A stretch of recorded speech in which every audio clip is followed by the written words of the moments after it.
بعد الخروج المؤسف من بطولة دوري أبطال أفريقيا في آخر دقايق بهدف ذاتي والعودة وعمل كامباك تاريخي والفوز ببطولة الدوري العام، خرج الأهلي عشان يلعب بطولة كأس العالم للأندية. والنادي الأهلي قدم بطولة كبيرة جدا رغم عدم التوفيق اللي حصل. النادي الأهلي ما كانش عدى الطموحات، ما حققش حتى التأهل لدور ال 16، لكن في النهاية حقق نتائج جيدة. وبعد العودة من بطولة كأس العالم للأندية بدأ السؤال يتساءل في أذهان كل الناس: هو النادي الأهلي فعلا بقى عنده فرقة متكاملة تقدر تاكل الأخضر واليابس، ولا مجرد فريق مدجج بالنجوم وهيقع فنيا؟ أفكار ريبيرو عاملة إزاي؟ كل حاجة هتشغلك يا صديقي هتلاقيها في الفيديو النهاردة. أفكار فنية، ظهور الأهلي في المونديال، كل حاجة تتمناها، المباريات الودية، تحليل شامل لفرقة النادي الأهلي، الصفقات الجديدة، اللاعيبة اللي رحلت، تأثيره مع الفريق، كل حاجة إن شاء الله تلاقيها في الفيديو النهاردة. فلو أنت جديد في القناة ما تنساش تعمل لايك واشتراك للقناة، لايك للفيديو، شير للقناة عشان نقدر نكبر بدعمكم. ويلا بينا نبدأ. أول حاجة معانا هي فلسفة المدرب الأسباني خوسيه ريبيرو. خوسيه ريبيرو مدرب أسباني معروف عنه الثقافة الهجومية، إنه مدرب بيحب يلعب كورة، بيحب يطلع الأطراف، بيحب يعتمد على الأجنحة الانسايد اللي بتدخل للعمق، والاجنحه تطير، الاوفرلاب، الانلاب، كل حاجه بيعتمد عليها. اللعيبه اللي بتدخل للداخل والخارج، الاوفرلاب طبعا هي اشهر جمله اتعملت واتكررت في بطوله كاس العالم للانديه، سواء في مباراه بالميراس سواء في مباراه بورتو، عدد كبير من المباريات. لو لاحظنا الاول على المستوى الفني، فالراجل ده بيعتمد على توزيع اللعيبه بشكل صحيح. ده اول حاجه، انك تقف صح، ده الاهم نقطه هو بيعتمد عليها، انه يوزع لعيبته بشكل كبير. وطبعا اهم لاعب عنده صانع اللعب، صانع الالعاب. الراجل ده بيعتمد بشكل صريح جدا على اللاعب رقم 10، اهم لاعب عنده في الفرقه حرفيا. لو بصينا على اللاعب رقم 10 تلاقيه هو اللي بيوزع اللعب، هو اللي بيتحرك، هو اللي بيحرك اللعيبه في الزياده الهجوميه، هو اللي بيزيد. ممكن تلاقي على الطرف من الاطراف بيلعب كور عرضيه، فالراجل بيعتمد عليه بشكل كبير على مستوى الاستحواذ، على مستوى نقل الكوره، على مستوى ربط الخطوط، وحتى على مستوى نقل الهجمه وتوصيلها للمهاجم. الراجل بيعتمد عليه بشكل كبير جدا في كل اجزاء الملعب، سواء في التحضير زي ما قلنا، في الخروج بالكوره، في توزيع اللعب، في نقل الهجمه، كل حاجه تقريبا بيعتمد عليها على اللاعب رقم 10.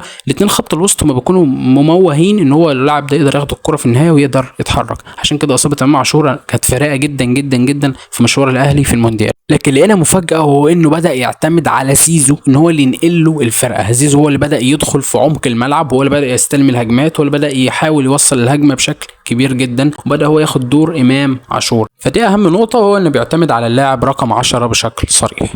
تاني حاجه هو الوينجات دايما بيكونوا انسايد وينجر، اللعيبه اللي بتدخل للعمق ويفتح معاها الطرف، الباك ليفت بشكل كبير او الباك رايت بشكل كبير. ان هو بيعتمد على الاثنين الوينجات يكونوا بيدخلوا العمق عشان يقدروا يفتحوا للاظهره ان هم تطير ويلعبوا الكور العرضيه. عندك الاوفرلاب، لكن للاسف الراجل عنده مشكله واضحه، وهي في القطع الكوره. الراجل لما بتتقطع مننا الكوره، الحاله الدفاعيه للاهلي بتبقى سيئه جدا، لان محدش بيكون مستعد للحاله دي، لان الكوره بتتقطع بيكون في مساحات كبيره جدا بين نص الملعب والدفاع، فبالتالي بتكون بتشكل خطوره كبيره جدا على مرمى النادي الاهلي. فمش عارف الصراحه هيقدر يعالجها ازاي، هل بوجود واحد زي ديانج؟ ما اعرفش برضو، لان المشكله دي كانت واضحه جدا في مباراه بورتو في العوده. النادي الاهلي كل ما ياخد الكوره كان بتشوف الاهلي بيوصل بسهوله جدا، لكن للاسف الرده الدفاعيه ما كانش عندنا اي دور دفاعي في المباراه. بالنسبه كمان لحته الضغط، كان عندي علامه استفهام كبيره عليها، لان الراجل كان بيضغط بشكل حلو في الشوط الاول. النادي الاهلي كان بيعمل ضغط عالي جدا، ضغط قوي جدا في كل اجزاء الملعب، سواء هاي بريشر او حتى هاف بريشر. فبرضه كانت الموضوع مش بكفاءه عاليه قوي في الشوط الاول، لكن الشوط الثاني كانت الكفاءه دي بتنزل بشكل كبير، فدي برضه كانت غريبه. اتحسنت شويه، لكن برضه مش عارفين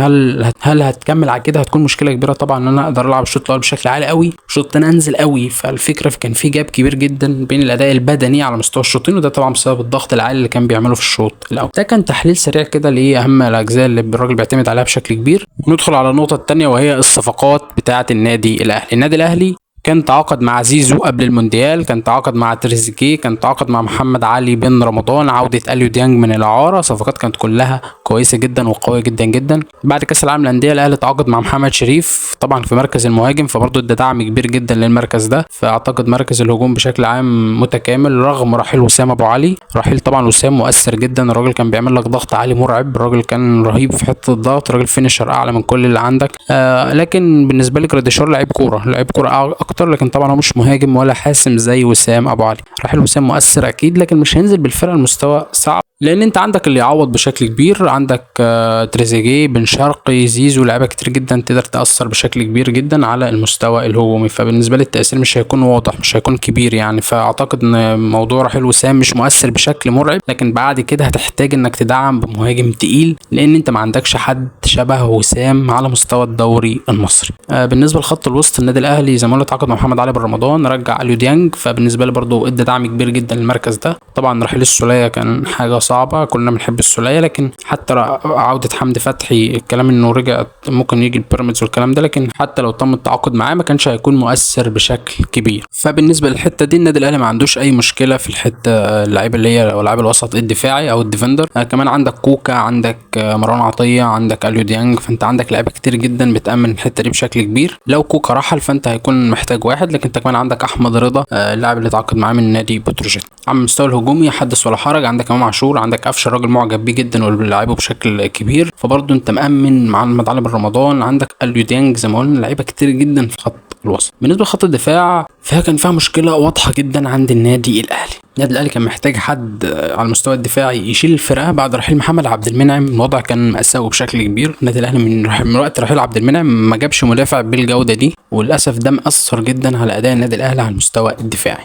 النادي الاهلي وقتها راح يتعاقد مع اشرف داري، لكن للاسف اشرف داري قضى معظم الموسم في المستشفى، والنص الثاني ما قدمش في المستوى المطلوب، وحتى في المونديال برضه ما كانش على المستوى الحدث. بعد رحيل رامي ربيعه النادي الاهلي كان محتاج مدافع تاني. النادي الاهلي تعاقد مع ياسين مرعي، اللي اعتقد بشكل كبير هيحجز مكان اساسي جنب ياسر ابراهيم في رؤيتي الفنيه. هم الاثنين اللي هيكونوا الاساسيين خلال الموسم. معاهم طبعا بيكهام، معاهم مصطفى العش، معاهم زي ما قلنا، فبرضه يعني ادى دعم بشكل كبير. معاهم اشرف داري. بالنسبه للباك ليفت والباك رايت، بالنسبه للظهير الايمن فانا عندي محمد هاني، عندي عمر كمال، والراجل قال لك مش عايز حد تاني. لو سالتني انا فانا شايف طبعا الظهير المتكامل اللي موجود في مصر هو محمد الشيبي، لكن صعب جدا نادي بيراميدز يفرط لك فيه لانه قوه كبيره جدا عندهم في الحته دي بصراحه. لو في حد مصري ممكن اقول لك عليه فهو سيد عبد الله نيمار، لاعب الزمالك السابق ولاعب البنك الاهلي الحالي. الراجل ده لو اتوظف كباك يمين ظهير قوي جدا، مخترق بشكل كبير، بيقدر يعمل الاختراقه، بيقدر يعمل لك عرضيات. في الراجل بصراحه انا على المستوى الشخصي شايف انه لعيب كويس جدا، ممكن يكون مستقبل. لكن في بقى لعيب جاي من بعيد قوي الناس مش واخده بالها منه، وهو كريم فؤاد.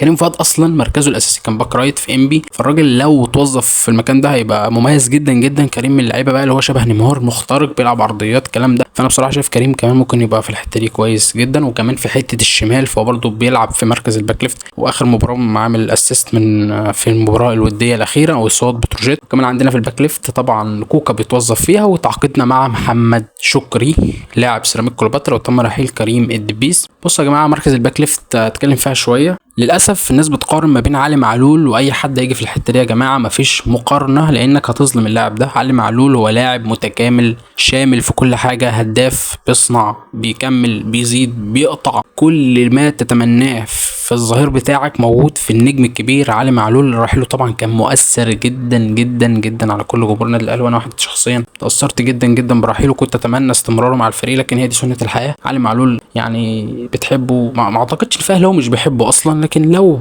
حضرتك كمشجع كوره عموما الراجل ده لازم تحبه. راجل شخصيه محترمه جدا، شخصيه ادت للنادي الاهلي كتير جدا جدا جدا تقدير. يعني الراجل كان وما زال يعني واحد من محبين الكبار للنادي الاهلي، وانا على المستوى الشخصي بحبه جدا جدا جدا. واعتقد ان كل جمهور النادي الاهلي في حاله عاطفيه كبيره جدا مع علي معلول. يمكن اول لاعب اشوف جمهور الاهلي بيعامله بشكل عاطفي اكتر منه عقليا، رغم ان انا كنت يعني هو في مكانه يا جماعه ما كانش في احسن منه، رغم كبر سنه والكلام ده كله ما كانش في حد تقارن بيه اصلا. لكن الفكره ان كان جمهور الاهلي فعلا متعاطف بشكل كبير جدا مع علي معلول. اول مره اشوف الحاله دي من وقت ابو تريكه ووائل جمعه والاساطير دي. فبصراحه علي معلول اسطوره كبيره جدا جدا جدا في تاريخ النادي الاهلي. بالنسبه لحراسه المرمى عندنا الشناوي، عندنا مصطفى شوبير، عندنا حمزه علاء رحل، تم تعويضه بمحمد سيحه حارس المقاولين. فاعتقد ان الاهلي بقى فريق هو مش هيعمل صفقات تاني خلاص، الراجل بقى متكامل بشكل كبير، عنده كل اللعيبه اللي اتمناها. لو سالتني انا فاتمنى الاهلي يتعاقد مع مدافع من الثلاثه: علي يوسف، علاء غرام، والمدافع الثالث زين الدين بالعيد. مدافع تقيل يشيل الفرقه بعد عبد المنعم. النادي الاهلي محتاج مدافع تقيل يشيل الفرقه بعد عبد المنعم، برايي ان هو واحد من الثلاثه دول، هو ده اللي كنت اتمناه يتحط